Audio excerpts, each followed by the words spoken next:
आज भारत उन देशों में से एक है जो ग्लोबल सप्लाई चेन पर विश्वास को फिर से सशक्त कर रहे हैं। इसलिए आज दुनिया भारत की तरफ उम्मीद की नज़र से देख रही है।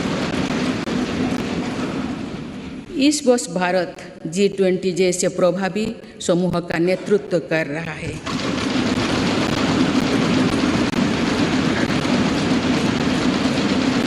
One earth, one family, one future के मंत्र के साथ भारत की पूरी कोशिश है कि G20 के सदस्य देशों के साथ मिलकर मौजूदा वैश्विक चुनौतियों का सामूहिक समाधान तलाशा जाए।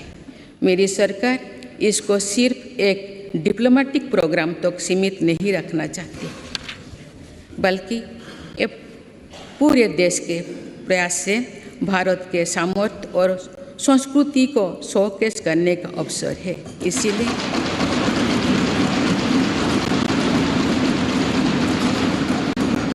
इसीलिए पूरे देश के दर्जनों शहरों में साल भर G20 की बैठकें आयोजित की जा रही है। माननीय सदस्यगण, ये भारत के वैश्विक रिश्तों का बेहतरीन दौर है। इसमें दुनिया के विभिन्न देशों के साथ अपने सहयोग और मित्रता को सशक्त किया है। एक तरफ हम इस वर्ष SCO की अध्यक्षता कर रहे हैं, तो वही दूसरी तरफ क्वाड का मेंबर होने के नाते इंडो पैसिफिक में शांति, स्थिरता और समृद्धि के लिए काम कर रहे हैं।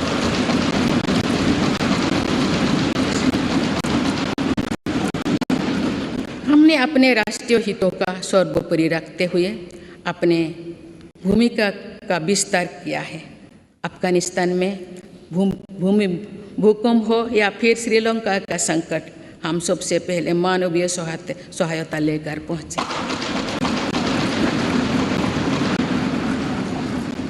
भारत को लेकर आज जो सद्भाव है, उसका लाभ हमें अफगानिस्तान और यूक्रेन में पैदा हुए संकट के दौरान भी मिला। संकट में फंसे अपने नागरिकों को हम इन देशों से सुरक्षित लेकर आए। इस दौरान भारत ने कई अन्य देशों के नागरिकों की मदद करके अपना मानवीय स्वरूप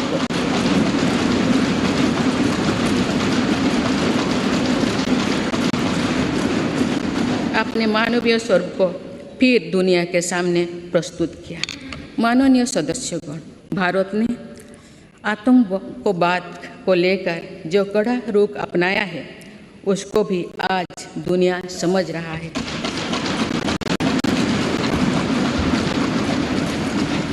इसलिए आतंकवाद के विरुद्ध भारत की आवाज़ को हर मंच पर गंभीरता से सुना जा रहा है। पहले वर्ष अक्टूबर में भारत में पहली बार UNSC काउंटर टेररिज्म कमेटी की एक विशेष बैठक आयोजित की गई। इसमें भी भारत में आतंकवाद के विरुद्ध अपनी भूमिका को स्पष्ट किया।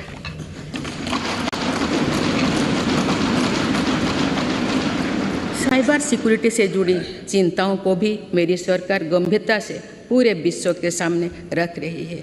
मेरी सरकार का साफ मानना है कि स्थायी शांति तभी संभव है जब हम राजनीतिक और रणनीतिक रूप से सशक्त होंगे। इसीलिए अपनी सैन्य शक्ति के आधुनिकीकरण पर हम निरंतर बल दे रहे हैं।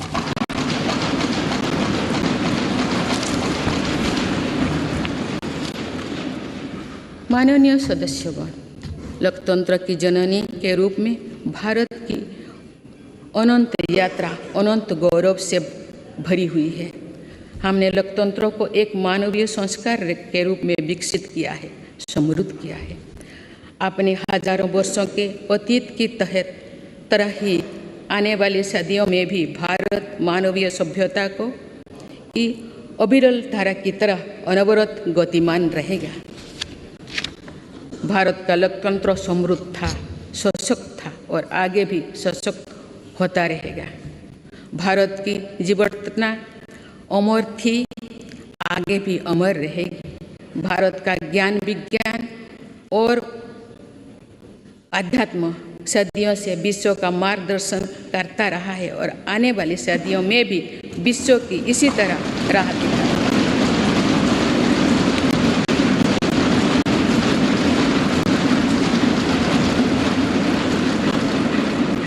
भारत के आदर्श और मूल्य अंधकार से भरे गुलामी के दौर में भी अक्षुण्ण रहे हैं और ये आगे भी अक्षुण्ण बने रहेंगे। एक राष्ट्र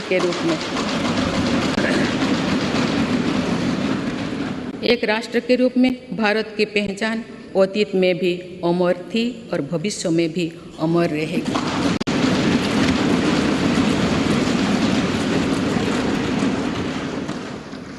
लोकतंत्र के केंद्र इस संसद में हमारा प्रयास होना चाहिए कि हम मुश्किल लगने वाले लक्ष्य तय करें और उन्हें हासिल करके दिखाएं।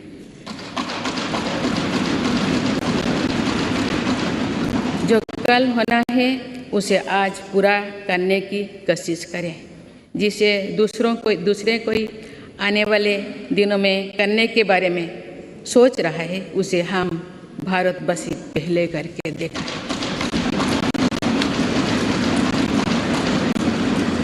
आइए अपने लोकतंत्र को समृद्ध करते हुए हम उस वेद वाक्यों को आत्मसात करें जिसमें कहा गया है, सों गच्छोधो सों बोधोधं सों बोहो मनांसी जानतम। अर्थात हम सब एक साथ कदम से कदम मिलाकर चले, हमारे संकल्प स्तरों में एकता का प्रवाह हो और हमारे अंतःकरण एक दूसरे से जुड़े।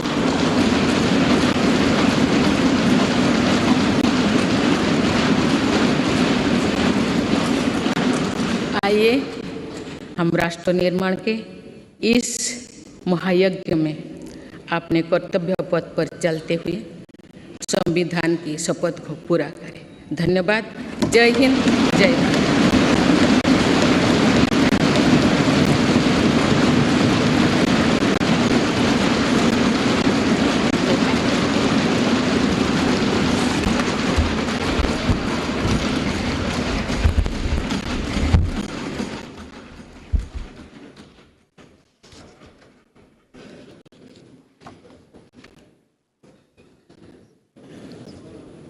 Honorable members,